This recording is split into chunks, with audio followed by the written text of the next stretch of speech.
milliards d'euros comme appui militaire immédiat à Kiev, de quoi couvrir l'annulation des dernières livraisons d'armes américaines à l'Ukraine. C'est ce que nous explique Xavier Titelman, consultant aéronautique et défense. Écoutez. Ce qui a été annoncé depuis ce week-end compense déjà plus que les annonces d'annulation de Donald Trump qui en arriveraient qu'au-delà de 6 mois. C'est-à-dire qu'on est vraiment à la fin de l'année pour le mois d'août. Donc logiquement, si les Européens font le nécessaire, ils ont les moyens de largement supplanter la disparition de l'aide américaine. Parce qu'il faut comprendre que derrière l'Ukraine, ce que craignent les Européens, c'est simplement que la Russie mette en œuvre le plan qu'elle annonce officiellement. Le premier conseiller de Poutine, qui s'appelle Patrouchev, a par exemple dit qu'après l'Ukraine, ce serait la réintégration des pays baltes, qui sont des pays européens, qui sont des pays de l'OTAN. Par exemple, si je parle de ce qui se passe en France, il y a eu des tentatives d'attentats réalisées par la Russie sur le territoire français.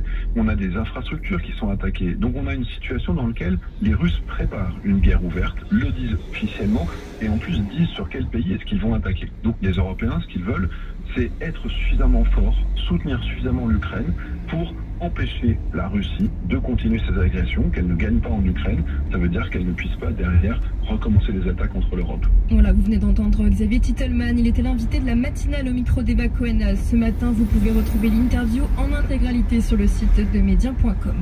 Notez également qu'un déplacement à Washington du président français avec son homologue ukrainien ainsi que le Premier ministre britannique est envisagé. C'est ce qu'a déclaré aujourd'hui la porte-parole du gouvernement français. Emmanuel Macron d'ailleurs va s'adresser ce soir à la population au sujet de l'Ukraine et la défense européenne.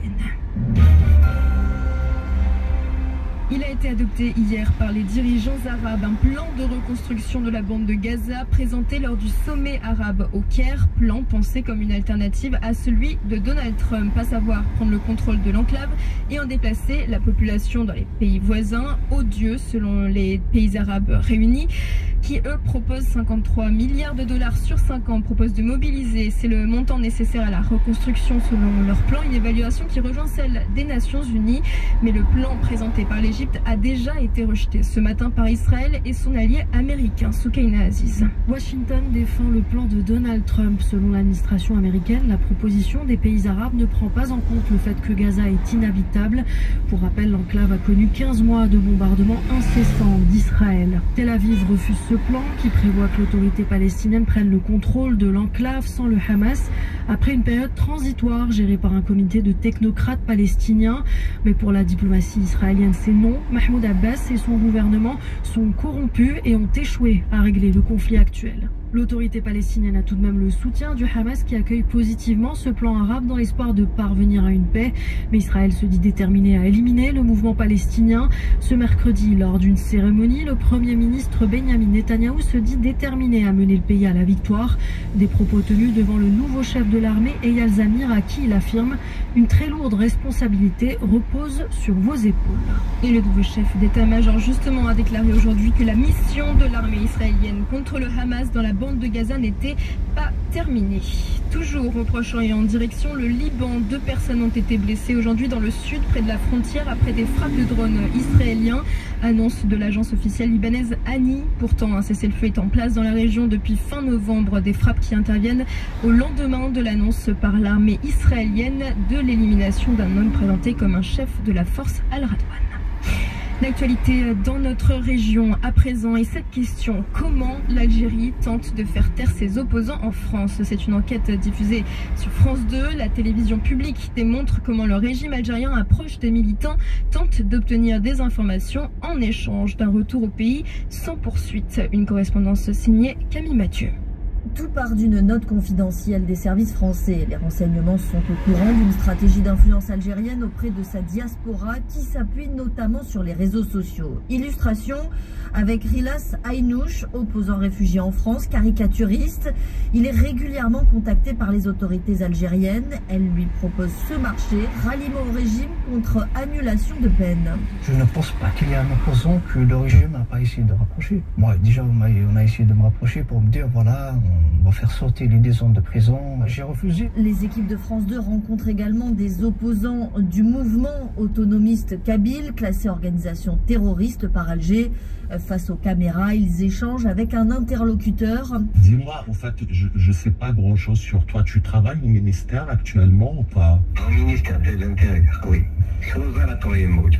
L'Algérie n'abandonne jamais ses enfants. Ceux qui acceptent le rendez-vous doivent ensuite se rendre au consulat. Les journalistes ont réussi à se procurer l'enregistrement audio de la convocation d'un opposant. Monsieur, mettez-vous à l'aise. Qui sont des amis de plus? Est-ce que vous sentez qu'ils sont récupérables? Puis c'est l'ultimatum. L'opposant doit signer un texte où il renonce à toute activité subversive. Il s'engage à dévoiler les noms, à collaborer avec les renseignements algériens. Dernière ligne, je certifie n'avoir subi aucune sorte de pression. Les autorités françaises l'assurent, on connaît les procédés de l'Algérie, on fait savoir qu'on sait, mais ça n'est pas toujours suffisant. À Paris, Camille Mathieu pour Midi 1. Et puis au Maroc, attention à l'arnaque. Un faux compte sur la plateforme du réseau social X usurpe le nom et la qualité du chef de gouvernement Aziz Arnouch. Un compte qui fait la publicité d'une supposée monnaie marocaine numérique et de transactions numériques inexistantes. C'est donc faux, hein, c'est ce qu'annonce le gouvernement dans un communiqué qui date d'aujourd'hui. Toujours dans le Royaume, la campagne de vaccination contre la rougeole est prolongée, mais pour la cinquième semaine consécutive, le Maroc a enregistré une baisse continue du nombre de nouvelles infections, 13% pour la semaine en cours. C'est ce qu'on peut constater dans les données du système national de vigilance épidémiologiste du ministère de la Santé. Allez, on traverse la Méditerranée pour partir en Espagne. L'Espagne qui change sa manière de traiter les affaires migratoires. Une partie d'entre elles ne seront plus gérées par Madrid, mais sont transférées à la Catalogne. Une réponse à la demande des indépendantistes en échange de leur soutien au gouvernement de Pedro Sánchez, ce qui suppose, entre autres, plus de pouvoir pour la police régionale, donc plus de moyens. Précision de notre correspondante en Espagne, Diane Cambon.